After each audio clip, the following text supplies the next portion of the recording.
Assalamualaikum warahmatullahi wabarakatuh. Masih bersama saya di channel Artero Crypto. Yuhu. Hai. Wey, apa kabar kalian hari ini? Semoga kalian hari ini luar biasa karena market lagi bearish. Wih, ini merah merona kenapa ini? Wah, sedih banget ini enggak. Ini enggak ada yang hijau tuh pun loh, ya Allah. Gila, Bitcoin 42.000. Ini oke, beberapa koin lagi ya udah pada nangis semua ini. Lagi pada bersedih-bersedih, Tron bersedih, kemudian BNB, kemudian Dog, Solana saya nggak sangkut. XRP nggak juga, Jilika sangkut. Oke, nggak apa-apa ya. Sebagai bentuk penghargaan kami kepada kalian semua, kami akan memberikan giveaway sebesar 4.000 Tron. Nah, bagaimana caranya bang? Gampang banget, kalian cukup subscribe channel ini dan bunyikan loncengnya dan bergabung di grup Artera Crypto. Nah, di sini nanti akan saya beritahu bagaimana cara mendapatkan giveaway tersebut dan pengumuman giveaway akan dilakukan pada akhir September ini. Jadi tetap stay on terus di grup Artera Crypto. Oke, seperti biasanya saya akan memberikan informasi terbaru dan terupdate tentang perkembangan cryptocurrency ke depannya. Nah, ini datang dari negara Salvador bahwa mereka sudah membeli lagi Bitcoin sebanyak 150 koin baru. Nah, ini kebiasaan banget ya. Setelah si kemarin tuh kan waktu si negara El Salvador meresmikan bahwa cryptocurrency Bitcoin sebagai alat pembayaran mereka di negara tersebut.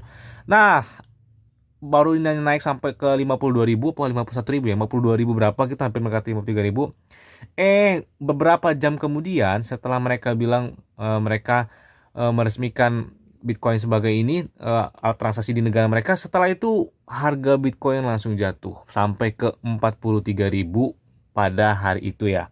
Kemudian bangkit lagi sampai kemarin 48 ribuan lagi, dan di hari yang sama ketika mereka melakukan pembelian lagi sebanyak sekitar 150 Bitcoin, dan di saat itu juga Bitcoin kembali turun. Aduh.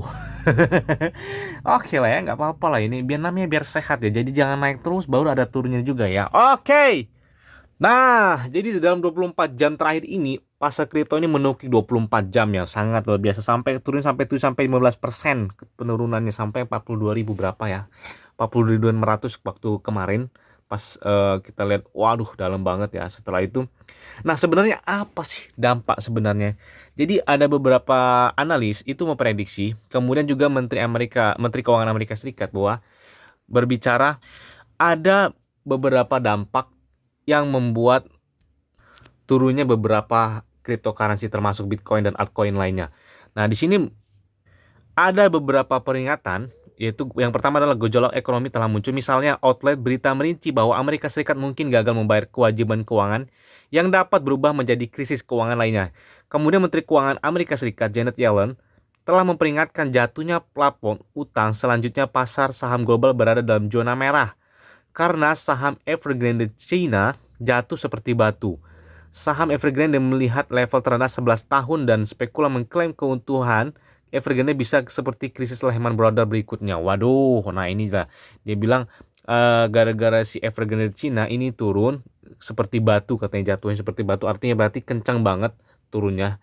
Dan di situ adalah membuat Evergrande itu mencapai titik terendahnya sejak 11 tahun yang lalu. Waduh. Oke. Lagi dan lagi. Nah, ini pencurian di cryptocurrency di perkembangannya adalah dari satu ini di-tweet oleh V-Network bahwa platform keuangan terdesain lintas lantai Bitnote telah menjadi protokol terbaru yang dilahirkan oleh peretas di Binance Smart Chain, melaporkan kerugian Bitcoinnya senilai sekitar 12,7 juta US dollar. Gila banget ini ya. Nih, ini pernyataan resmi dari mereka bahwa mereka telah diretas katanya.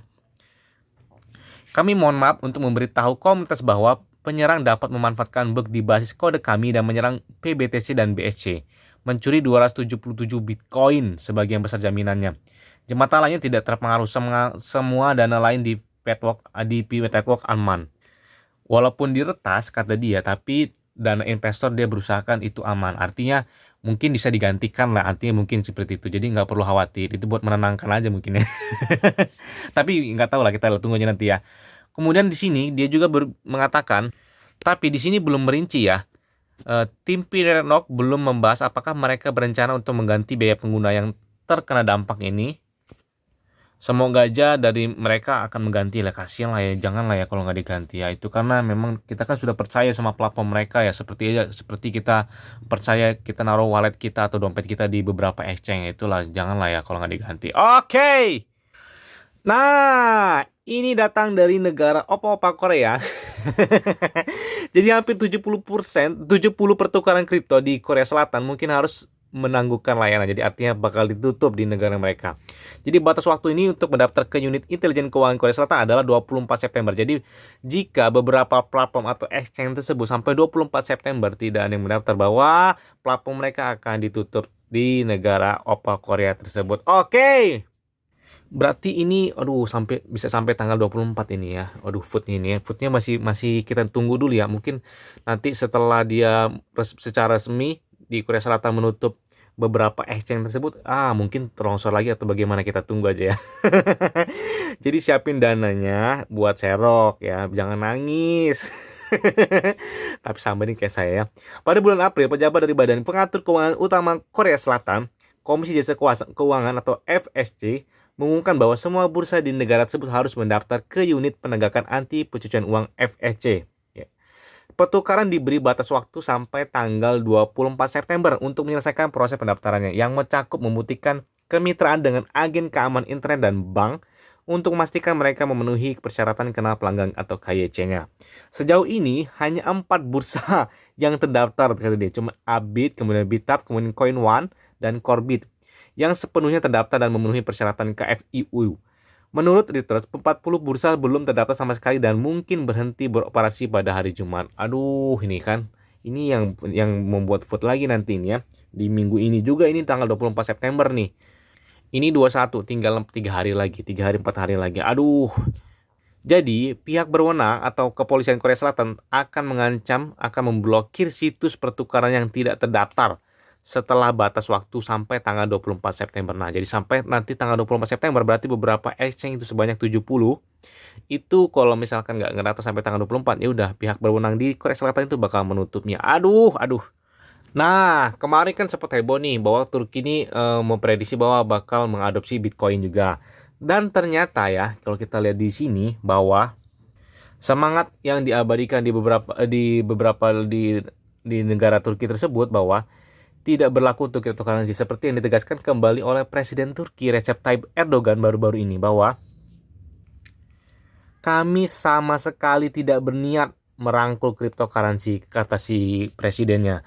Kemudian sebaliknya, kami memiliki perang terpisah, pertarungan terpisah melawan mereka. Nah, kami tidak akan pernah memberikan dukungan kepada cryptocurrency, karena kami akan maju dengan mata uang kami sendiri yang memiliki identitasnya sendiri. Nah, jadi dia intinya dia samalah seperti negara China juga ya. Jadi dia memiliki mata uang cryptocurrency sendirinya lah intinya. Mereka hanya ingin membesarkan mata uang cryptocurrency mereka sendiri.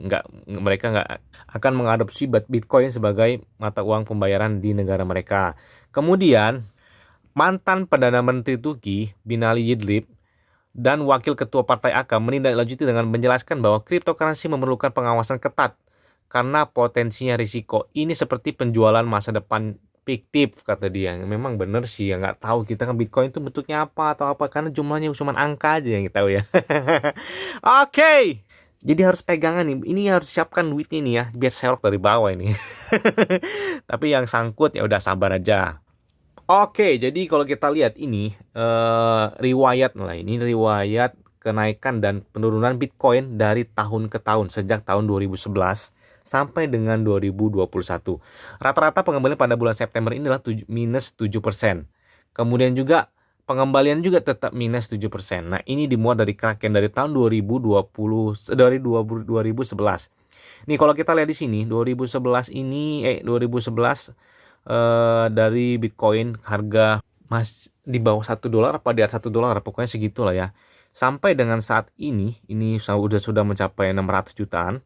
Kemudian dilihat dari kenaikan dan keturunan bulannya, ini kalau kita lihat di sini bulan September memang banyak banget birisnya daripada bullishnya ya. Kalau kita lihat di sini ya, ini bulan September nih ya, dari tahun ke tahunnya dari 2011 sampai 2020 yang di sini minus 8%. Rata-rata mereka adalah gambaran yang biris, dan ini rata-ratanya adalah minus 7% sampai minus 8%. Nah, dan untuk bulan Oktober, kalau di sini kita lihat di sini bulan Oktober adalah 13% sampai 12%, artinya bull. Di sini tidak ada minus. Dan lebih kencang lagi itu adalah pada bulan November nih. Kalau kita lihat di sini, ini kita mengambil riwayat dari tahun ke tahun ya, bukan karena prediksi saya, bukan. Ini kemudian 53% pada bulan November itu kenaikannya sangat drastis nih. Sampai 53% rata-ratanya. Bahkan pengembaliannya sampai 16%. Ih, gila kencang banget ya. Jadi memang rata-rata akhir tahun sampai awal tahun itu rata-rata Bitcoin kencang. Intinya begitulah ya nih. Karena kalau awal tahun nih kencang juga nih. Sampai dari akhir tahun, pokoknya pertengahan sampai menjelang akhir itu agak biris lah ya. Kalau kita lihat riwayat di sini ya. Oke. Jadi tetap pegang, pakai uang yang santai ya. Mungkin itu aja yang dapat saya sampaikan kepada kalian semua. Ingat, semuanya ada disclaimer on dan Dior. Kenapa? Karena pengendali keuangan adalah diri kalian sendiri. Selalu gunakan uang yang aman dan santai. Jadi apabila market dalam keadaan bearish, bullish, dan bagaimanapun, kalian tuh tetap tenang dan santuy. Terima kasih.